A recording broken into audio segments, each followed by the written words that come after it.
Good morning, KMMA tribe, friends, and family, and everyone listening to this thing. I'll say it again just in case.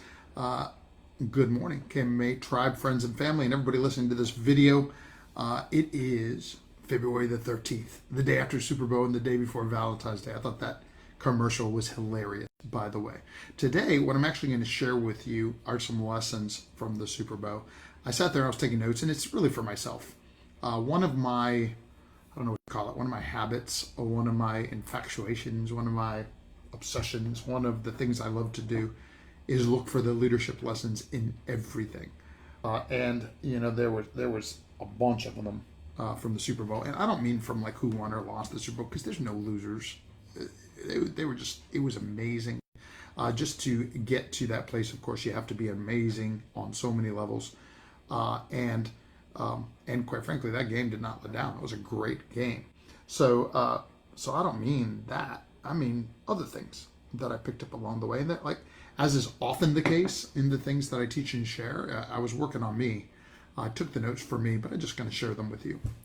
But before that, I want to do something else that I like to do every day, and that is my Today I Am Grateful For post. But today I'm going to do it in the form of this video, because already today I'm grateful for some awesome reading that I did earlier this morning.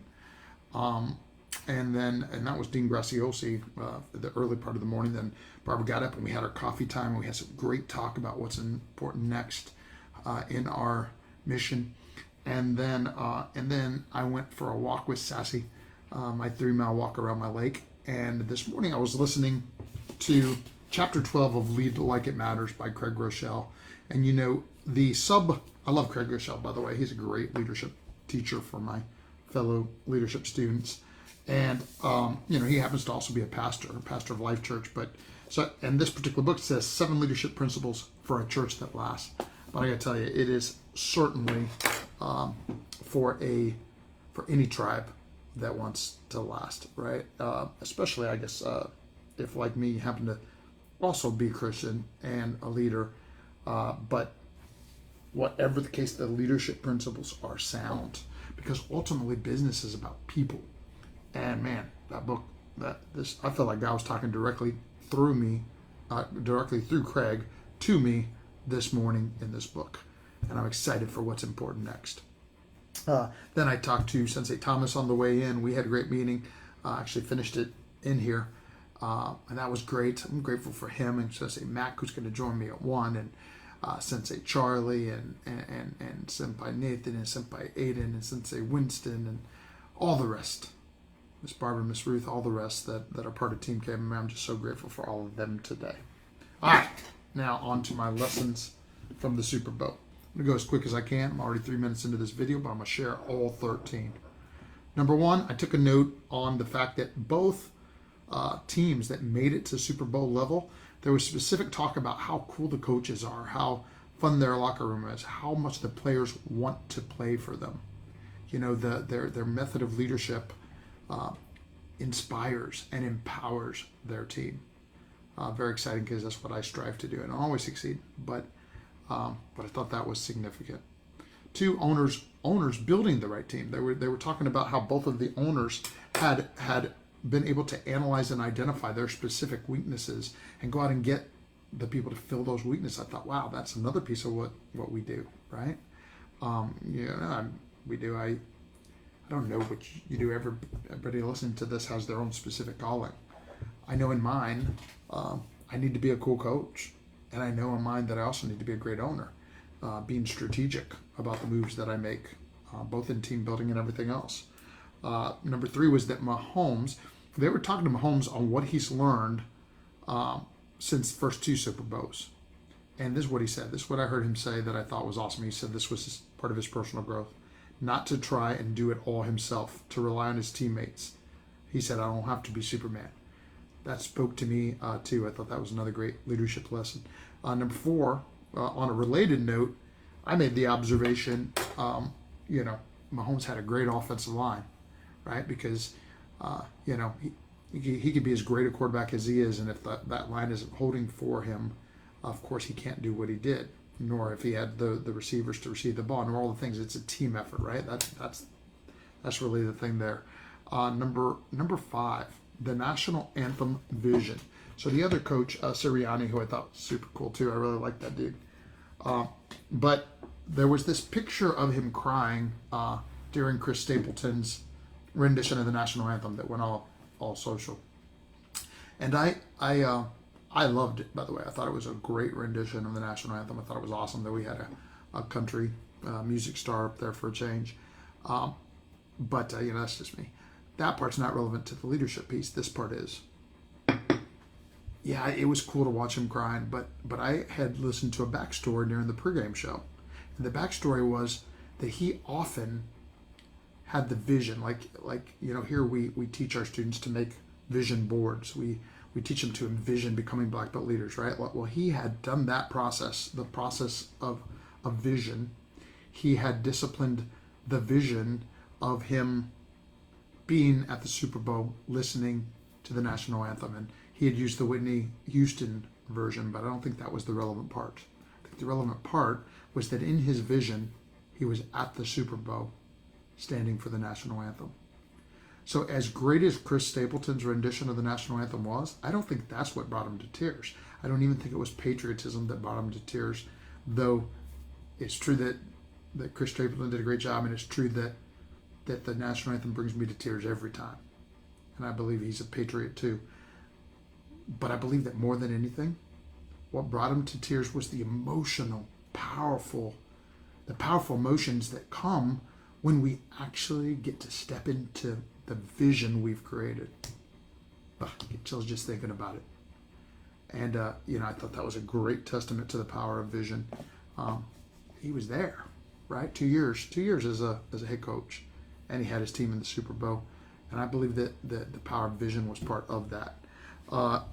Number 6. So this was when they were talking about the offsides mistakes. The guy had run offside, and it was a very, very costly penalty and mistake. But then they talked about how he leads the league in sacks. And I thought about how much this relates to whatever we do in business and life, right? Like, you're on that cusp, you're on that balance, right? You have to be aggressive enough. Without being aggressive, you're not going to lead in anything. You're not going to lead the league in sacks. You're not going to lead the league, because there was another later mistake where one of the quarterbacks, I can't even remember which one. I think it was on the team that didn't win, but on the Eagles, but where he threw into coverage, but then again, I was like, on the other hand, there had been a few plays before where he'd done something like that, and it was an amazing play, right? So, the point of the story is that whether it's that or whether it's the jumping the line to get the sack, the players are playing aggressively enough. They're taking chances to get big results. And I think it's a great reminder for us that sometimes you're going to take the chance and it's not going to go your way. Sometimes I'm going to take the chance, it's not going to go my way. But you got to be taking the chances also to ensure the possibility of getting the big results. The next one is how much as I want to do a movie Batman, who is the real Batman, or at least the newest guy, Michael Keaton, cool. I don't know. I think that made it into my notes, and that was me talking to my son about Michael Keaton coming back as Batman in that Flash. That's gonna be awesome, huh? All right. Number 8, Hurts and Adversity. They were doing a little side piece on where that quarterback Hurts, the Eagles quarterback, had come from, the adversity he had fought through, and of course that's always a recurring theme in everybody's story. Most people that have done great things didn't always have it that way, right? And the guy at the top of the mountain didn't fall there. Mind over matter, whatever it takes. That was me thinking about Mahomes actually said it about mind over matter, and he said, actually this is number 10. He said he's never out of the game, and I think we saw that a lot. We saw that a lot in him, right? You could tell that this is the type of player who always assumes that he can still win and fights to the very, very end. And I talked really about 3 or 4 leadership principles there just in describing the man, right? These are the kinds of things we try to instill in our black belts, right? Whatever it takes, never quit, persevere to the end, one more rep, right? Last one, best one. finish strong, finish stronger than you started, and all these principles that allow us to perform at a very, very high level. Never out of the game. This is a good one. Never listen to the critics. Because at the beginning of the game, all of those guys predicted the Eagles were going to win.